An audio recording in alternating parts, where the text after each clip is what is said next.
1.5 മണിക്കൂറാകുമ്പോഴും ഏതെങ്കിലും തരത്തിലൊരു തീരുമാനത്തിന്റെ ശുഭസൂചന, ഇന്നയാൾ കേരളത്തിന്റെ പുതിയ മുഖ്യമന്ത്രി എന്നൊരു തീരുമാനത്തിന്റെ ശുഭസൂചന ഇത് വരുന്നില്ല. പക്ഷേ അധികം വൈകില്ല, ഇന്ന് തന്നെ ആ തീരുമാന പ്രഖ്യാപനം ഉണ്ടാകും എന്നുകൂടി പറയുന്നുണ്ട്. അപ്പോൾ അതിൽ തീരുമാനമാവാതെ എങ്ങനെയാണ് തീരുമാന പ്രഖ്യാപനം ഉണ്ടാവുക എന്ന ചോദ്യം അവിടെ നിൽക്കുന്നുണ്ട്. പക്ഷേ ഇനി അത് വെച്ച് വഹിക്കാൻ കഴിയില്ല എന്നുണ്ട്. അപ്പോൾ ദിലീപ് കുമാർ കൂടി ചെയ്യുന്നു. ദിലീപ്, ഇനിയൊരു പക്ഷേ ഇവിടെ തീരുമാനമാവുന്നില്ലെങ്കിൽ അവസാന വാക്ക് സോണിയാഗാന്ധിയിലേക്ക് പോകും. അതിലൊരു വൈകാരിക തീർപ്പ് കൂടി ഉണ്ടല്ലോ. അപ്പോൾ അതിലേക്കൊക്കെ ആവുമ്പോൾ പോവുക, എന്താണ് ആ ചർച്ചയിൽ പ്രതീക്ഷിക്കേണ്ടത്? ഹാഷ്മി, എനിക്ക് തോന്നുന്നു ഈ ചർച്ചയിൽ തന്നെ ഒരു തീരുമാനമാകുന്നതിനുള്ള സാധ്യതയാണുള്ളത്.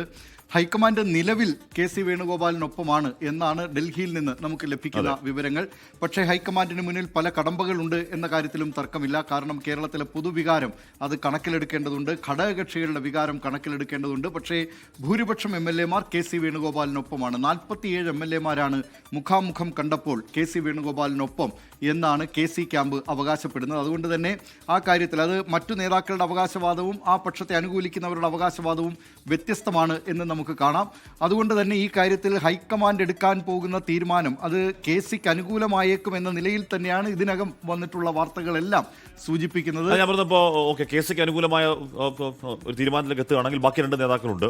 നേതാക്കളില്ലെങ്കിൽ CM പദവി ഇല്ലെങ്കിൽ ക്യാബിനറ്റിലേക്ക് ഇല്ല എന്ന തീർപ്പ് കൽപ്പിച്ച് നിൽക്കുന്ന 2 നേതാക്കളാണ്. അപ്പോൾ അവരെ അനുനയിപ്പിക്കാനുള്ള ഒരു പ്ലാൻ തീർച്ചയായും ഹൈക്കമാൻഡിന് മുന്നിൽ അത്തരം പ്ലാൻ ഉണ്ടാകും. എനിക്ക് തോന്നുന്നു ഈ ചർച്ച തന്നെ നീണ്ടുപോകുന്നത് അവരെ ഈ അനുനയിപ്പിക്കുന്നതിൻ്റെ ഭാഗമായിട്ട് കൂടിയായിരിക്കണം. ഏതെങ്കിലും തരത്തിലുള്ള ഒരു കല്ലുകടി അത് തുടക്കത്തിലേ ഉണ്ടാകണം എന്ന്, അതങ്ങനെ ഉണ്ടാകരുത് എന്ന ഒരു പിടിവാശി കോൺഗ്രസ് ഹൈക്കമാൻഡിന് ഉണ്ട്. അതുകൊണ്ട് തന്നെ അത് ഒഴിവാക്കുന്നതിനുള്ള അത്തരത്തിൽ ഇപ്പോൾ തന്നെ ഉണ്ടായിട്ടുള്ള ഈ വിവാദമൊക്കെ നേരത്തെ നേടിയ ആ തിളക്കമാർന്ന വിജയത്തിൻ്റെ ശോഭ കെടുത്തിയിട്ടുണ്ട്, ശോഭയെ തെല്ല് മങ്ങലേൽപ്പിച്ചിട്ടുണ്ട് എന്ന കാര്യത്തിൽ സംശയമില്ല. അത് കോൺഗ്രസ് ഹൈക്കമാൻഡും തിരിച്ചറിയുന്നുണ്ട്, കോൺഗ്രസ് നേതൃത്വം തിരിച്ചറിയുന്നുണ്ട്. അതുകൊണ്ട് ആ നിലയിൽ അത് ഈ തർക്കത്തിലുള്ള നേതാക്കൾ പോലും അക്കാര്യം തിരിച്ചറിയുന്നുണ്ട്. പക്ഷേ എങ്കിൽ പോലും ഇതൊരു പ്രശ്നം, ഒരു പ്രശ്നവും ഇല്ലാതെ ഇലയ്ക്കും മുള്ളിനും കേടില്ലാത്ത വിധത്തിൽ ഈ പ്രശ്നം എങ്ങനെ തീർക്കാം എന്നുള്ള തലപുകഞ്ഞുള്ള ആലോചനയിലാണ് കോൺഗ്രസ് ഹൈക്കമാൻഡ് എന്നാണ് ഇപ്പോൾ നമുക്കൊക്കെ ഡൽഹിയിൽ നിന്ന് ലഭിക്കുന്ന സൂചനകൾ. ആ നിലയിലായിരിക്കാം ഈ പ്രശ്ന പരിഹാരം ഉണ്ടാവുക എന്ന നിലയിലേക്കാണ് കാര്യങ്ങൾ പോകുന്നത്. പക്ഷേ ഇപ്പോഴും നേരത്തെ ഹാഷ്മി പറഞ്ഞതുപോലെ 1.5 മണിക്കൂർ പിന്നിട്ടിരിക്കുന്നു. ഇപ്പോഴും രാജാജി നഗറിലെ 10-ാം നമ്പർ വസതിയിൽ നിന്ന് ഏതെങ്കിലും തരത്തിൽ ഒരു ശുഭസൂചകമായ അല്ലെങ്കിൽ പ്രശ്ന പരിഹാരം സാധ്യമായി എന്ന തരത്തിലുള്ള വെളുത്ത പുക ഇതുവരെ ഉയർന്നിട്ടില്ല. വെളുത്ത പുകയാണോ, കറുത്ത പുകയാണോ, മറ്റേതിനകത്തുള്ള പുകയാണോ എന്നൊക്കെ നമുക്ക് അല്പസമയത്തിനകം അറിയാം. എന്തായാലും 3 നേതാക്കളെ ചിലപ്പോൾ ഒറ്റക്കൊറ്റയ്ക്ക് കൂടി കണ്ടേക്കും എന്നുള്ള കാര്യം അറിയാൻ കഴിയുന്നു. ഏതെങ്കിലും തരത്തിൽ അനുനയത്തിന്റെ സൂചനകളോ, ഏതെങ്കിലും തരത്തിൽ ഒരു നേതാവിനെ മുൻനിർത്തി ഞങ്ങളെന്നാൽ പിന്മാറുന്നു എന്ന് ബാക്കി 2 നേതാക്കളുടെ പിന്മാറ്റ പ്രഖ്യാപനമോ അങ്ങനെ ഉണ്ടാകുമോ എന്ന് കരുതുകയോ അസാധ്യമാണ്. അങ്ങനെ ഉണ്ടായിട്ടില്ല. ഒരുപക്ഷേ സോണിയാഗാന്ധി ഇവിടെ തീരുമാനം ഉണ്ടാവുന്നില്ലെങ്കിൽ സോണിയാഗാന്ധി ഇടപെടുമെന്ന് പറഞ്ഞിരുന്നു. പക്ഷേ ഇവിടെ തന്നെ തീരുമാനം ഉണ്ടാക്കാനുള്ള തീവ്ര ശ്രമം അവിടെ നിൽക്കുന്നുണ്ട്. ഉറപ്പായും കെ.സി. വേണുഗോപാൽ ചൂണ്ടിക്കാണിക്കുന്ന ഏറ്റവും കാതലായ കാര്യം കൂടുതൽ എം എൽ എമാരുടെ പിന്തുണ തനിക്കാണ്. നിരീക്ഷകർ വന്ന് കണ്ടപ്പോൾ അവർ 1 to 1 മുഖാമുഖം കണ്ടപ്പോൾ അവർ പിന്തുണ അറിയിച്ചതാണ്. അതേസമയം 5 വർഷം പ്രതിപക്ഷ മുഖമായി സമരമുഖമായി പ്രവർത്തിച്ചത് താനാണ്. യുവജനങ്ങളുടെ അടക്കം വിവിധ സാമൂഹിക ഘടകങ്ങളുടെ പിന്തുണ തനിക്കുണ്ട് എന്ന് വി.ഡി. സതീശൻ മുന്നോട്ടേക്ക് വെക്കുന്നു. രമേശ് ചെന്നിത്തല പറയുന്നു, ഞാനാണ് ഇവിടുത്തെ ഏറ്റവും അധികം സീനിയോറിറ്റി എനിക്കുണ്ട്, അതുകൊണ്ട് സീനിയോറിറ്റി പ്രതീക്ഷയിൽ രമേശ് ചെന്നിത്തല നിൽക്കുന്നു. അപ്പോൾ ഈ 3 നേതാക്കളുടെ ക്ലെയിമുകൾക്കിടയിൽ ഏത് ക്ലെയിമിനാണ് ഹൈക്കമാൻഡ് കൂടുതൽ പ്രാധാന്യം നൽകുക എന്ന കാര്യം അറിയില്ല. ഇപ്പോഴും കെ.സി. വേണുഗോപാലാണ് ഹൈക്കമാൻഡിന്റെ ഒരു താല്പര്യം എന്നുകൂടി അറിയാൻ കഴിയുന്നു. അതപ്പോൾ ഏത് രീതിയിൽ ആ തീരുമാനം നടപ്പാക്കിയെടുക്കും ഹൈക്കമാൻഡ് എന്നും അറിയില്ല.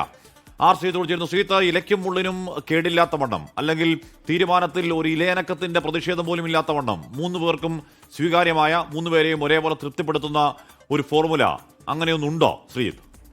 സാധ്യമാണോ? ഹാഷ്മി, അത്തരമൊരു ഫോർമുലയെക്കുറിച്ച് ഹൈക്കമാൻഡ് തീരുമാനമെടുത്തതായോ അല്ലെങ്കിൽ അത് ഹൈക്കമാൻഡ് മുന്നോട്ട് വെച്ചതായോ നമുക്ക് മുന്നിൽ അത്തരം വിവരങ്ങളൊന്നുമില്ല. എന്നാൽ ഏതെങ്കിലും ഒരാളെ നിശ്ചയിച്ചാൽ ബാക്കി 2 ആളുകൾ മുഖ്യമന്ത്രി സ്ഥാനത്തേക്ക് സാധ്യത കൽപ്പിക്കപ്പെടുന്ന 2 ആളുകൾ എതിരാവുമെന്നതിനാൽ അത്തരമൊരു ഒരു പാക്റ്റ് ഉണ്ടാകേണ്ടിയിരിക്കുന്നു എന്നത് ഈ സാഹചര്യത്തിൻ്റെ അനിവാര്യതയാണ്. അതുകൊണ്ട് തന്നെ ഹൈക്കമാൻഡിന് അത്തരമൊരു ഫോർമുല കണ്ടെത്തിയേ മതിയാകൂ എന്നതാണ് അവർക്ക് മുന്നിലുള്ള പ്രധാനപ്പെട്ട വെല്ലുവിളി. ഇവിടെ കെ.സി. വേണുഗോപാലിന് നിയമസഭാ കക്ഷിയിൽ ബഹുഭൂരിപക്ഷം ആളുകളും അദ്ദേഹത്തെ പിന്തുണയ്ക്കുന്നതുകൊണ്ട് അദ്ദേഹത്തിനൊരു മേൽക്കൈയുണ്ട് എന്നതൊരു വസ്തുതയാണ്. എന്നാൽ അത് മാത്രമാണോ ഘടകം? ഹൈക്കമാൻഡിന് മറ്റു ചില ഘടകങ്ങൾ കൂടി പരിഗണിക്കേണ്ടതില്ലേ? അങ്ങനെ പരിഗണിക്കുമ്പോൾ പൊതുവികാരം ഒരു ഘടകമായി വരില്ലേ എന്നാണ് വി.ഡി. സതീശൻ പക്ഷം ചോദിക്കുന്നത്.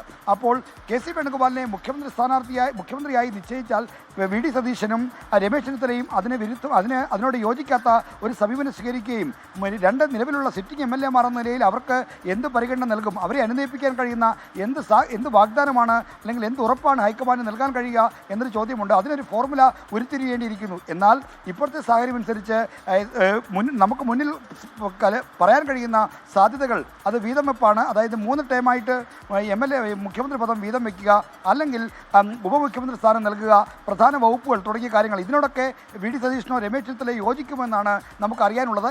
എങ്കിലും ഇപ്പോൾ ഈ 3 പേരെയും തൃപ്തിപ്പെടുത്താവുന്ന ഒരു ഫോർമുല, അല്ലെങ്കിൽ മുഖ്യമന്ത്രി സ്ഥാനം തഴയപ്പെടുന്ന 2 പേരെയും തൃപ്തിപ്പെടുത്താവുന്ന ഒരു പാക്കേജ്, അത് ഒരു മെറ്റീരിയലൈസ് ചെയ്ത രൂപത്തിൽ നമുക്ക് മുന്നിലില്ല. ഹൈക്കമാൻഡ് അത് അവതരിപ്പിച്ചതായും സൂചനയില്ല.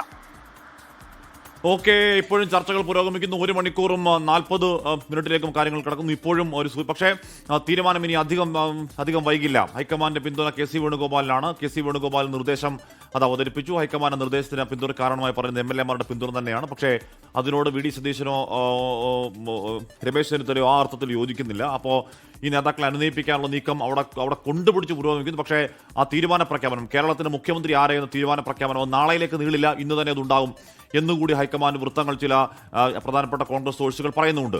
നമുക്കത് കാത്തിരുന്ന് കാണാം. ഈ തരത്തിൽ നേരത്തെ ശ്രീത്ത് പറഞ്ഞതുപോലെ മുഖ്യമന്ത്രി പദവിയിൽ ഊഴം അല്ലെങ്കിൽ ടേം വ്യവസ്ഥയിലൊക്കെ അതങ്ങനെ കേരളത്തിൽ അങ്ങനെ സാധാരണമല്ല. പക്ഷേ അസാധാരണ സാഹചര്യം, അസാധാരണമായ ഒരു ടേം വ്യവസ്ഥ എന്നതിൽ കാര്യങ്ങൾ പോകുമെന്നാണ് നമുക്ക് വളരെ